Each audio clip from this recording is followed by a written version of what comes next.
So we're here at the Cuban crocodiles, a slightly different view than you're probably used to. We are actually inside the enclosure looking out to where the public would usually be. But our crocs are locked away at the moment, luckily, because Cuban crocodiles are the most aggressive species of crocodile in the world. So you can forget your saltwater crocodiles, you can forget your Nile crocodiles. They're fairly readable. These guys, they will kill you 100% of the time. Incredibly aggressive, incredibly fast, and incredibly explosive. Of all the species of crocodiles in the world, of which there are 23, they are probably the most terrestrial. In their native Cuba, they spend a lot of time in small bodies of water, moving out onto land into another body of water, and it's basically just puddle hopping all the way through.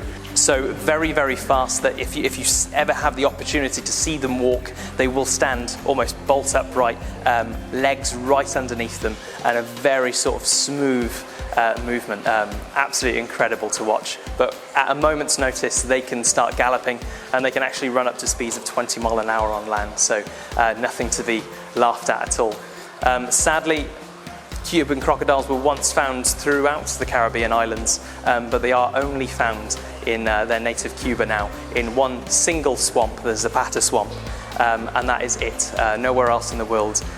They have been farmed, they've been hunted for their beautiful skin as well as meat, and their biggest threat now is actually the fact that they are being hybridized.